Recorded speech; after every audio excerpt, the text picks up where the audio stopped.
I had been the most feared man in 3 counties for 11 years, and in all that time not one soul had told me I was wrong about anything, until a vicar's daughter of no fortune whatsoever informed me, over the soup, that I had misquoted my own great-grandfather. "Forgive me, your grace," she said, though she did not look as though she wanted forgiveness in the least. "The line is he who holds the north holds his temper first. You have reversed it. It rather changes the meaning." The table went very still. 12 guests, a footman with a tureen frozen halfway to the sideboard, and my aunt, the Dowager Lady Marsh, hiding a smile behind her wineglass like a girl of 16. I remember the fire cracking. I remember that the young woman who had spoken did not drop her eyes, which was the thing that struck me, for everyone dropped their eyes at Ravenscarr. It was practically a house rule. "And you would know my great-grandfather's words better than I said. "I would know them as they are engraved over your library door, your grace, which I passed on my way down to dinner. I only mention it because you seemed fond of the sentiment. It is a better sentiment his way than yours. I want to be honest, since I am telling you all of it, and there is no use hiding the worst of me now. My first feeling was not admiration. It was cold, familiar fury, the fury of a man who has arranged his whole world so that it will never contradict him, and has just heard it contradict him at his own table, in front of the Ashworths and the Pelhams and Lady Cordelia Vane, who had come north expressly to marry me, and was watching all of this with the fixed brightness of a woman deciding whether to be amused or affronted on my behalf. "You are the new companion," I said. "I am, your grace, Rowena Fairley. I read to Lady Marsh in the afternoons and lose to her at piquet in the evenings." "You lose to her?" "She cheats," said Miss Fairley beautifully. "It would be unkind to notice."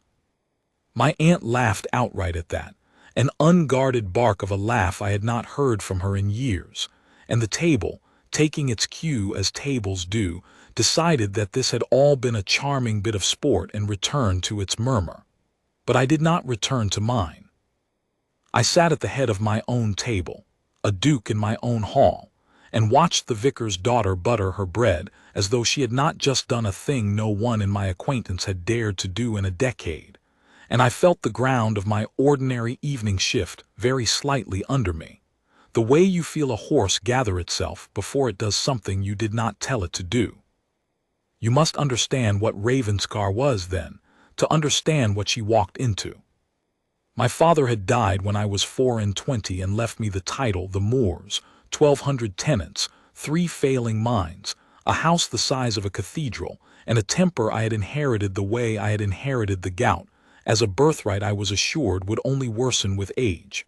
The county called me the Iron Duke, and I confess I had done nothing to discourage it. Iron does not bend. Iron is not argued with. Iron is a great deal easier to be than a man, and I had chosen it early and worn it so long that I no longer took it off, even alone.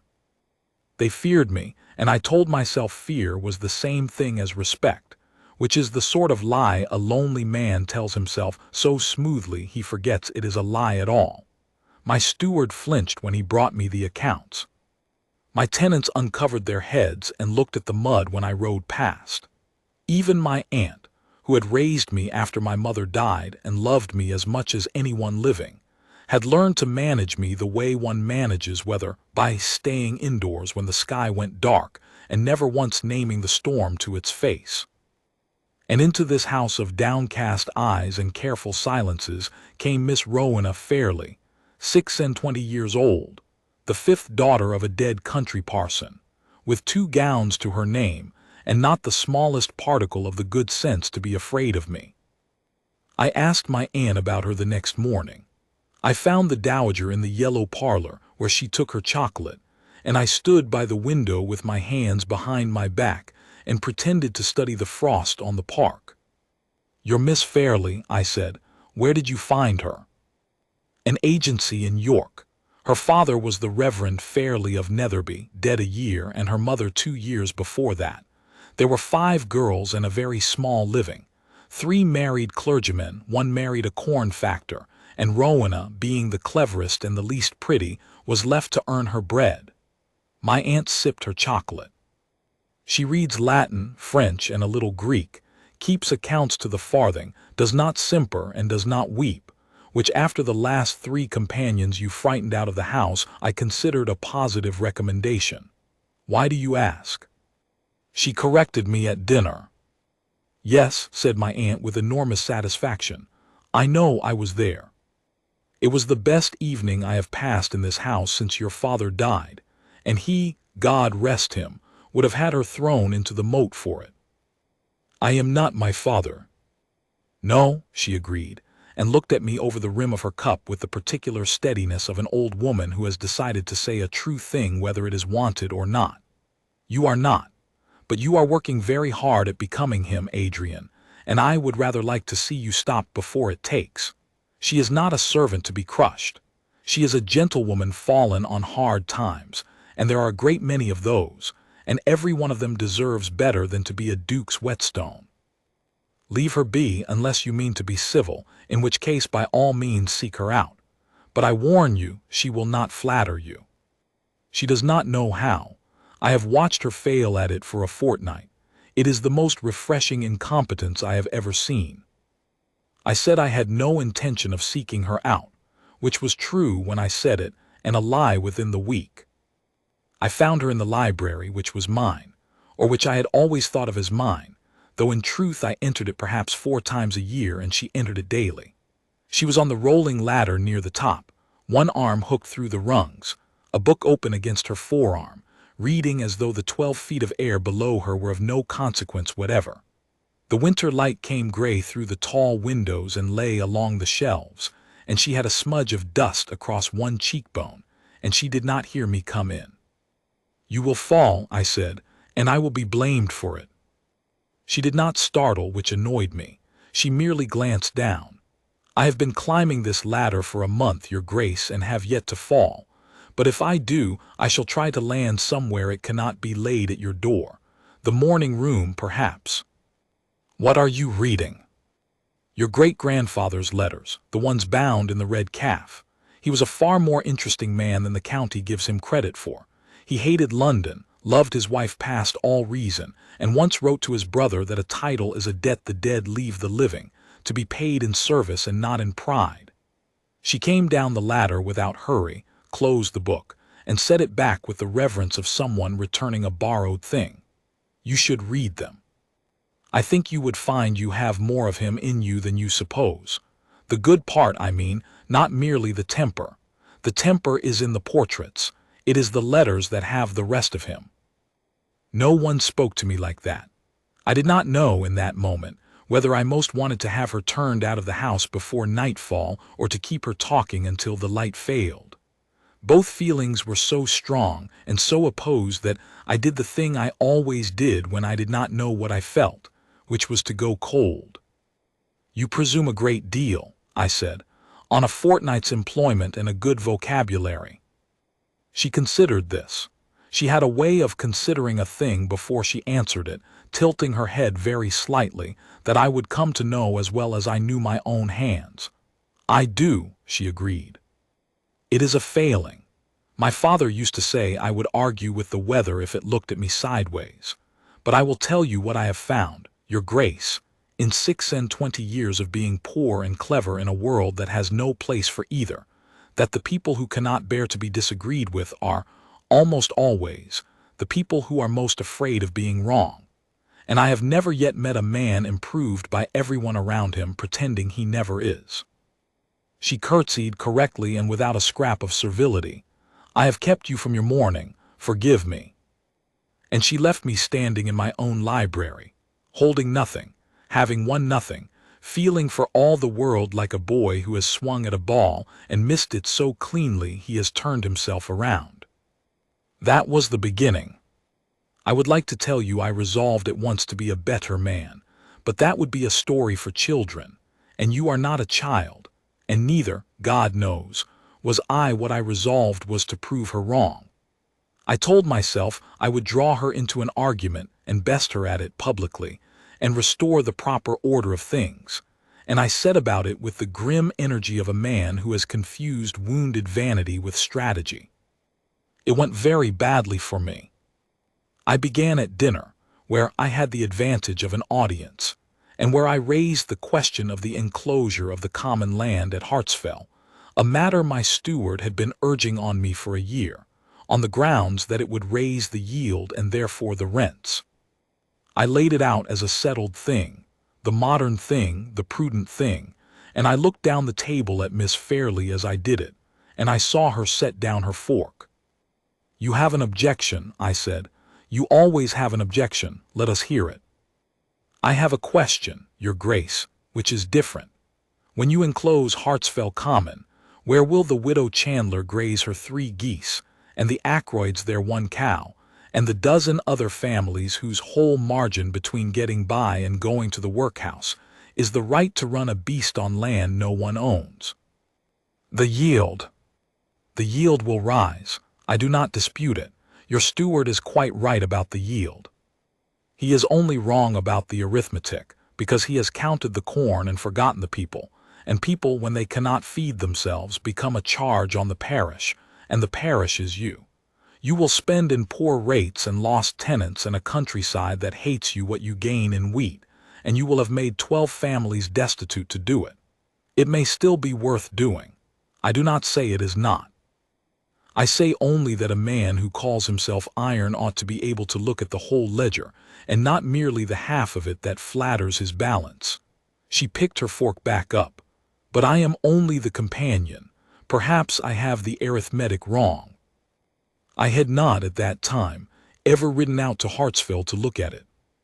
I rode out the next morning, alone, in a temper, meaning to find her arithmetic wrong. I found the widow Chandler's 3 geese. I found the Ackroyd's 1 cow, a bony, patient creature with a rope round its neck held by a child of perhaps 7 who took off his cap at the sight of me and looked at the mud, and did not, I noticed for the first time in 11 years, look at me at all, as though I were a kind of weather that might pass if he did not provoke it. I sat my horse on the rise above the common a long time. Then I rode home and told my steward that Hartsfell would not be enclosed, and did not tell him why, and did not tell her either, though she must have known, because when I came down to dinner she looked at me once, steadily, and gave me the smallest nod, the nod one gives an equal who has done a decent thing, and I found that I would rather have had that nod than any beau I had received in a decade. I did not understand what was happening to me. I want to be clear about that. I was not a man who understood himself.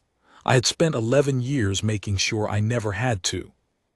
I only knew that the house, which had been the same gray, silent house for as long as I could remember, had begun to have a particular room in it that I found reasons to pass, and a particular voice in it that I found reasons to draw out, and that the hours in which I did not hear that voice had begun to feel like hours spent waiting for something without knowing what. Autumn went out of the moors that year in a long, slow blaze of bracken, and then a hard gray settling toward winter. Lady Cordelia Vane remained. She had come, as I have said, to marry me. It was an arrangement of long standing between our families, never spoken and never doubted, the kind of match that 2 great houses drift into the way 2 rivers drift into one channel, without either quite deciding it. She was handsome and accomplished and correct, and she had never in her life corrected me about anything, and I had thought, before that autumn, that this was precisely what a man in my position ought to want in a wife. I found, as the weeks went on, that I could no longer remember why. Lady Cordelia did not like Miss Fairley. She was far too well-bred to say so, which meant she said so constantly, in the way of women of her kind, a coolness, a precisely calibrated failure to remember the companion's name, a habit of speaking of your aunt's little reader in a voice like a door closing. Miss Fairley bore it with a composure that would have driven a lesser woman to spite and drove Lady Cordelia, I think, half mad, because you cannot wound a person who declines to be wounded, and Rowena Fairley had been poor and clever, and overlooked for so long that she had made of her own dignity a thing no drawing-room could touch. I found them once in the long gallery, the two of them, and stopped in the doorway before either saw me.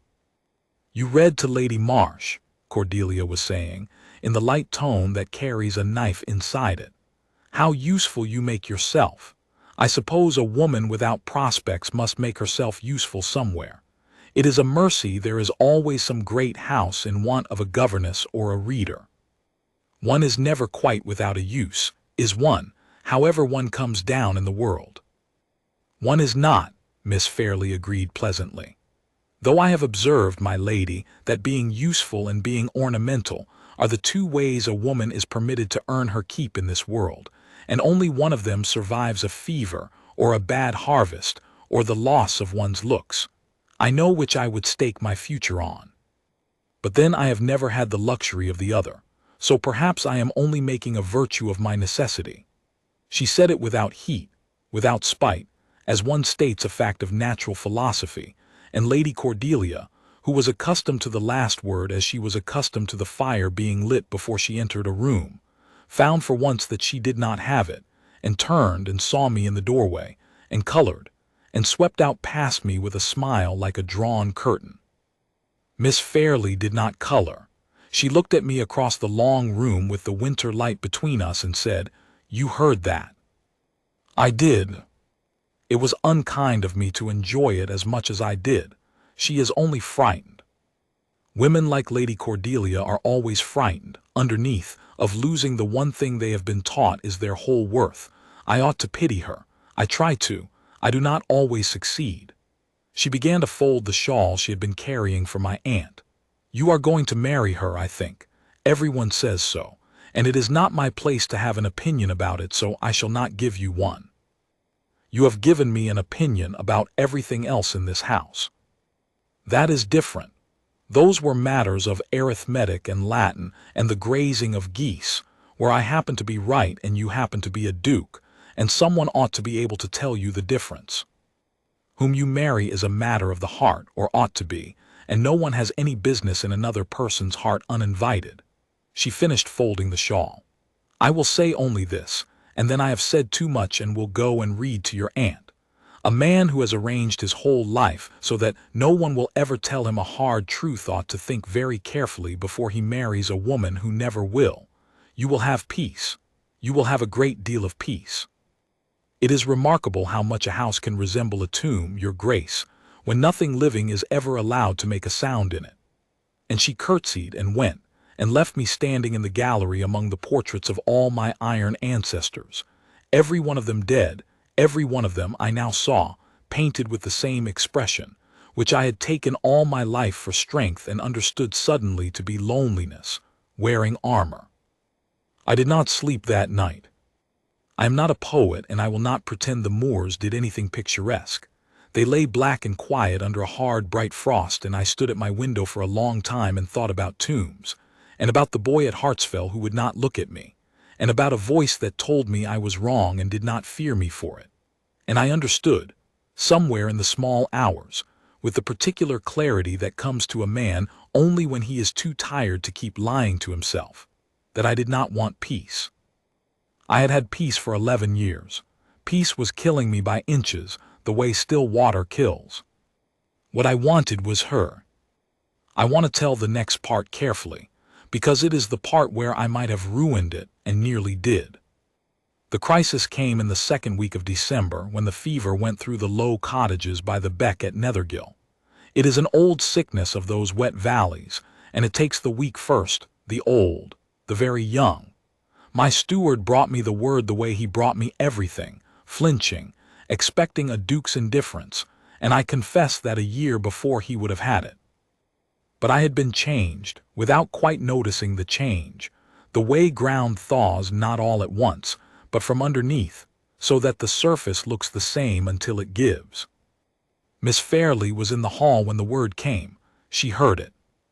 And she did a thing that no companion, no gentlewoman, no person concerned with her own place in the world would have done. She stepped forward and asked the steward how many were sick, and where, and whether the apothecary had been sent for, and when he stammered that the apothecary was 10 miles off and the roads bad, she turned to me, this vicar's daughter, this reader of Latin, and she did not ask my permission. She told me what we were going to do. You have a still room and a well-stocked one. Your aunt keeps it. I have nursed fever before, my father's whole parish, and my father, and I know the signs and the treatments, and above all I know the difference between the ones you can save with barley water and a warm room, and the ones you cannot save with anything, which matters, because you must not exhaust yourself on the second and lose the first. We will need clean linen, and the cook's largest kettles, and someone to carry, and someone who is not afraid, and we will need to go now, because fever does not wait for the roads to improve. She was already moving toward the still room as she said it. Then she stopped and turned, and I saw her remember all at once who I was and who she was and what she had just done, given orders in his own hall to the Iron Duke of Ravenscarr, and I watched her brace for the storm. "Your Grace," she said more quietly, "forgive me. I have forgotten myself entirely. I have no right to." "You have every right," I said. "Take whatever you need. I am coming with you." I have never, before or since, seen a person so surprised. We were 4 days at Nethergill. I will not dwell on the sickness itself. It was ugly and frightening, and there is nothing improving in it. I will tell you only that the Iron Duke of Ravenscarr carried water, and split kindling, and sat up the whole of one black night with a fevered old shepherd who called me by his dead brother's name, and would not be soothed unless I held his hand. And I held it, and the man died toward dawn, quietly, still holding on, and I found that I was weeping, I who had not wept since I was 4 years old, and that Miss Fairley was on the other side of the cot with her hand over the old man's other hand and her eyes on my face, not looking away, never looking away, letting me be a man who wept and not thinking the less of me for it. We saved 11, we lost 3. She had told me at the start that we would lose some, and that I must not blame myself for the ones we lost, or I would be no use to the ones we might save. And it was, I think, the truest and most difficult thing anyone had ever said to me, and I held on to it through those 4 days like a rope in a flood. On the last night the danger passed, the worst over. We sat together on a bench outside the last cottage while the linen dried by the fire within, and the moors were white and enormous under the stars, and she was so tired she was swaying, and without thinking I put out my arm and steadied her, and she leaned against my shoulder, just for a moment, and neither of us said anything at all, and it was the finest moment of my life to that hour. And I had done nothing to deserve it but hold a dying man's hand and split a little kindling, which was, I understood, exactly the point she had been trying to make to me since the night she corrected me over the soup. That greatness is not a thing you are born to. It is a thing you do in the cold when no one is keeping score. We rode back to Ravenscarr in a hard, bright dawn, and I knew that I loved her, and I knew that I would have to do something about it, and I knew, being still the man I was, that I would probably do it badly. I did it badly. I want to be honest even here, perhaps especially here. I came home from Nethergill full of feeling and empty of sense, and I did the thing men of my kind have done to women of her kind since the world began. I decided her future for her, grandly, without asking, and called it generosity.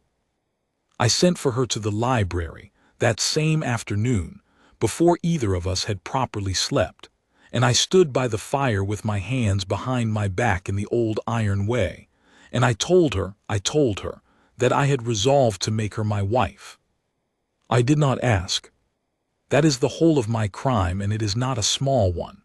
I announced it, the way I announced that Hartsfell would not be enclosed, as a decision handed down, a favor conferred, a poor gentlewoman raised out of her hard place by a duke's pleasure.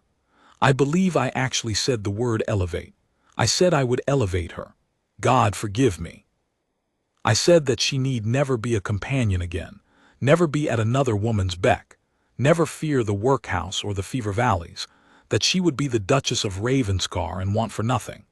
And I said it all with the warm, expansive certainty of a man who believes he is being magnificent.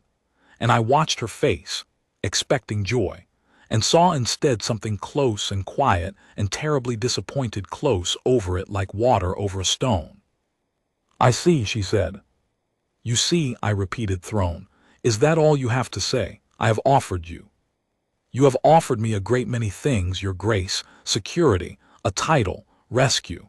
You have offered me everything, in fact, except the one thing that would have made me say yes, which is a question."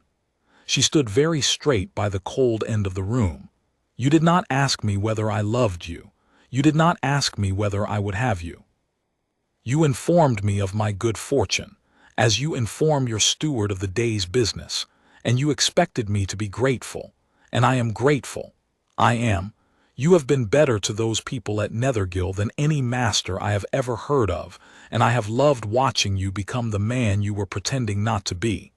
But I will not be elevated, your grace. I'm not a thing that got left in a low place by accident, to be picked up and set on a higher shelf by a great man feeling generous. I am a person. I was a person when I was correcting your Latin, and I am a person now, and I will marry, if I marry at all, a man who wants me, not a man who has decided to save me." Her voice did not rise. It never rose. That was the terrible thing about her. She wounded you in a level, reasonable tone with the truth, which cannot be argued with. You have not asked yourself whether you love me. You have only decided that you may have me. There is all the difference in the world between those two things, and until you know it, there is nothing here to say yes to.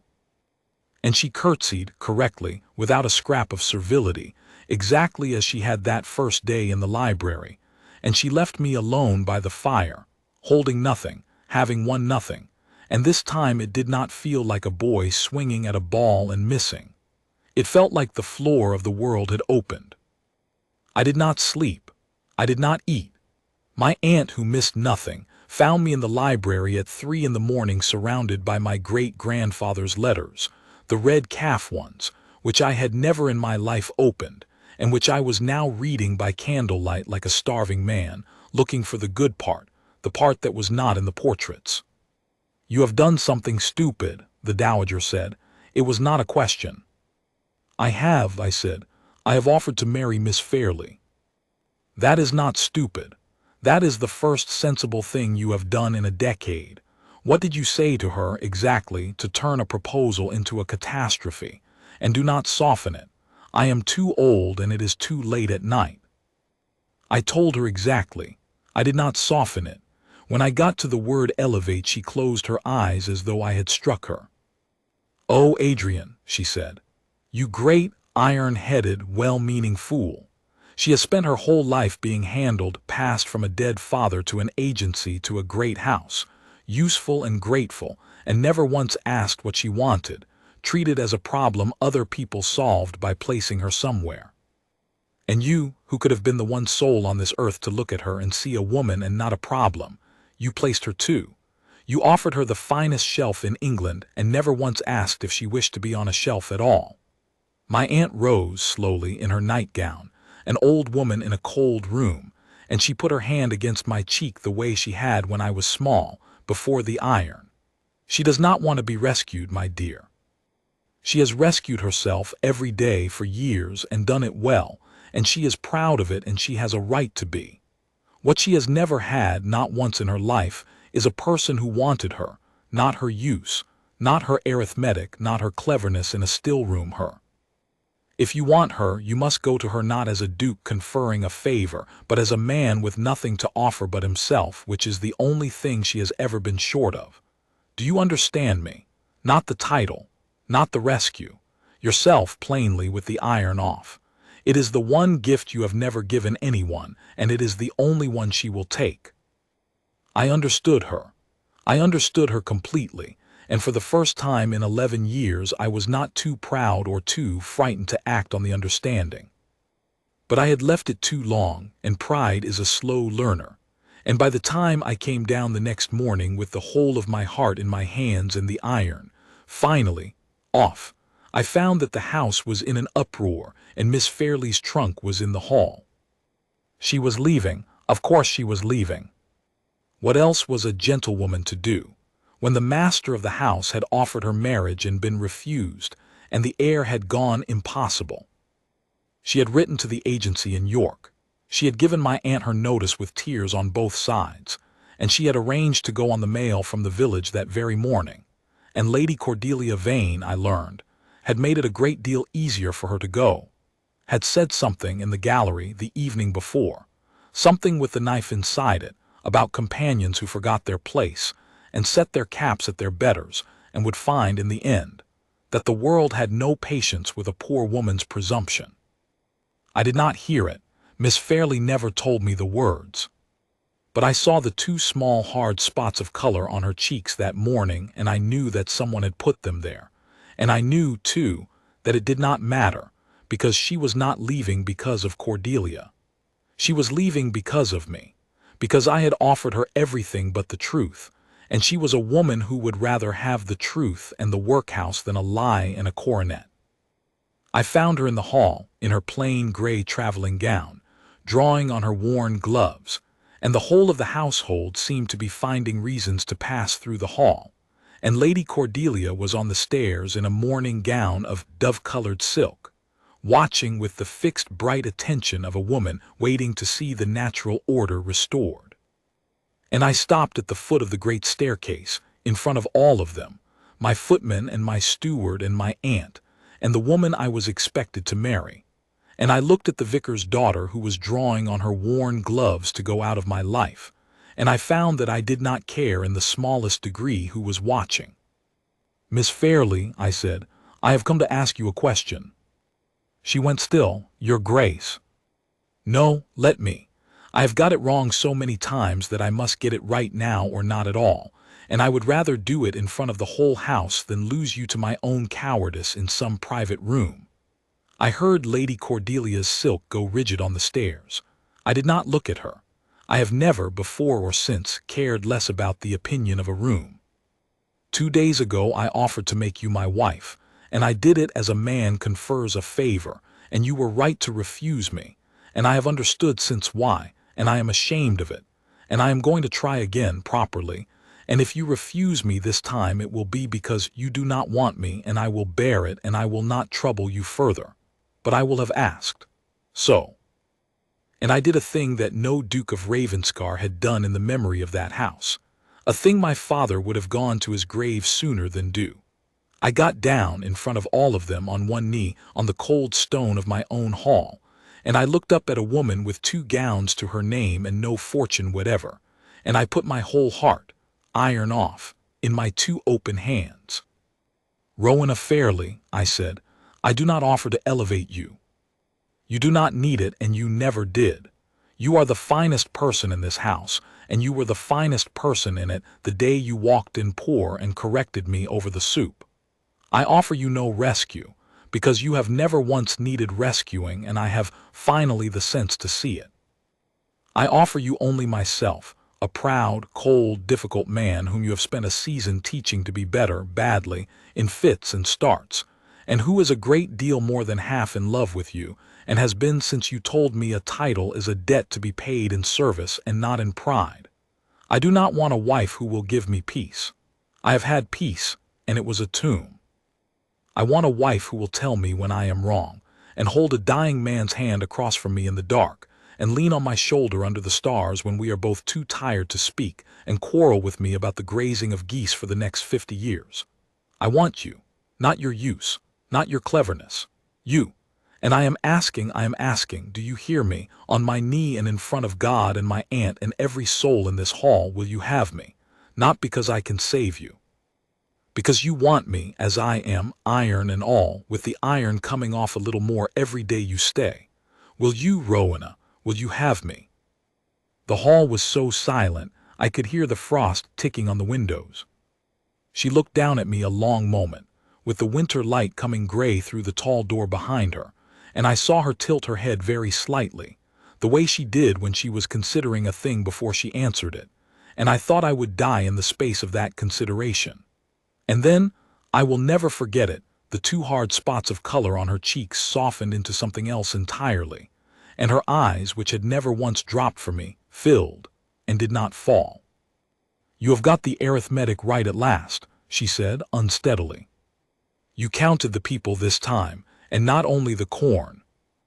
Is that a yes? It is a yes, you impossible man, of course it is a yes. Get up off the cold stone before you take a chill. A duchess cannot be forever nursing a husband with weak lungs. And I was up, and she was in my arms, and she was laughing and crying at once against my coat. And I heard, somewhere behind me, my aunt say thank God with enormous feeling. And I heard Lady Cordelia's silk sweep up the stairs and away without a single word. And I did not care. I did not care about anything in the world except the woman who had walked into my tomb of a house one autumn, and by the simple, unbearable act of refusing to be afraid of me, brought the whole dead place back to life. We were married in the little church at Netherby, where her father had been vicar, in the spring, with the moors gone green and the beck at Nethergill running clear, and the 11 we had saved standing in the churchyard to see her wed. She would not be married from Ravenscarr in state. She wanted her father's church, and the shepherd's widow in the second pew, and the boy from Hartsfell who had once looked at the mud rather than at me, and who now, 24 years old as I write this, manages my northern estates and looks any man alive square in the eye. She wore one of her 2 gowns. She said the other would do for every day, and she has never in 30 years cared a straw for silk, and I have never in 30 years wanted to change a single thing about her, except to keep her, which I have. I am an old man now, telling you this by the fire in the library that was hers far more than it was ever mine, and she is across the room from me at this moment, reading my great-grandfather's letters over again, the red calf ones, with her spectacles on the end of her nose and a shawl about her shoulders. And in a moment she will look up and tell me I have got some small thing wrong in the way I have remembered it, because she always does, because after 30 years she has still never once flattered me. And it is still, the most refreshing incompetence I have ever known. They called me the Iron Duke for 11 years, and feared me, and I mistook it for respect, and I would have gone to my grave a cold man in a cold house if a poor vicar's daughter with 2 gowns and no fortune had not looked at me across a dinner table and told me, without the smallest fear, that I had it wrong. I had it wrong about nearly everything. I have spent 30 years being told so, gently, correctly, without a scrap of servility, by the only person who ever loved me enough to bother. I would not trade 1 hour of it for all the iron in England. She is looking up now. She is going to tell me I have got it wrong. Let her, she is always right. It is the great good fortune of my life that she is, and that she never once let me pretend otherwise, and that she stayed and stays and corrects me still.